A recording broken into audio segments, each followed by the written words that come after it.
once they're pitching, if they're pitching in the game, if they're pitching in practice, pretty much document and write down and have a little log of what is their strike percentage. Let them know what their actual strike percentage is. Maybe they're only throwing 3 strikes out of 15, and you show them, and you're like, look, here's what you're doing. Here's a goal of ours as a team. We're trying to get 70% strikes. We're trying to, try to work on command, but track it so they can actually see, so it's actually something that they can, look at and be like, okay, I got to really concentrate harder. I got to focus. I got to make sure that during our throwing practice, right, when we're doing our throwing routine, Coach Steve and I love doing the throwing game, right? So when you partner up and you throw, you get 2 points if you get hit right here, and you get 1 point right here, and you get no points anywhere else. So you're playing catch, and the first 1 to 15 wins.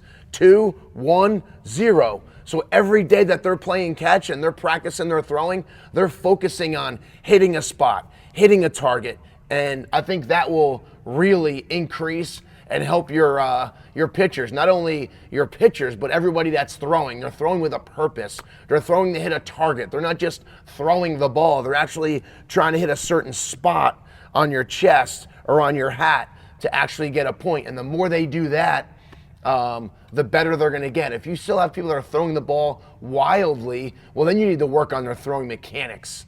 But sometimes it's just as simple as, okay, this is for points, and we're having target practice, let's see who wins, and you'll be amazed at how much the kids all of a sudden start focusing and concentrating on exactly what they're doing.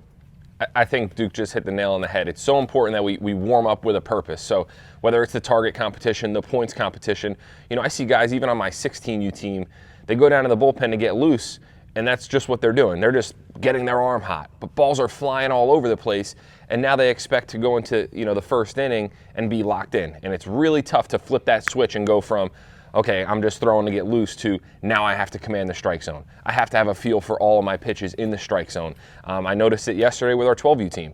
So, at the end of their, Duke's Apple Watch is going off. At the end of their bullpen session in pregame, I think it's important to throw to a make-believe batter. Right? It's not just, all right, we're going to throw our 15 pitches just to get loose. Well, no, all right, now that we're loose, we threw our 15, 20 pitches, now I'm going to throw to 2 batters. And the catcher is going to call balls and strikes, and we have to make sure that we're locked in and that we flip that switch before we get on the mound, before there's an umpire behind home plate. And like Duke said, play catch with a purpose, warm up with a purpose. We're not just there strictly to get our arms loose. It's to make sure that by the time we step on the mound, we're ready to go.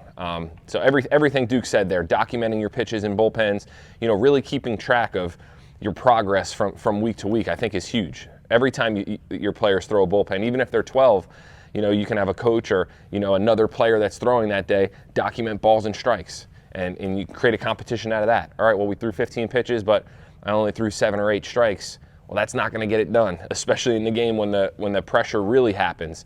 So anytime you can create competitions, I think you're going to start to see their focus really heighten.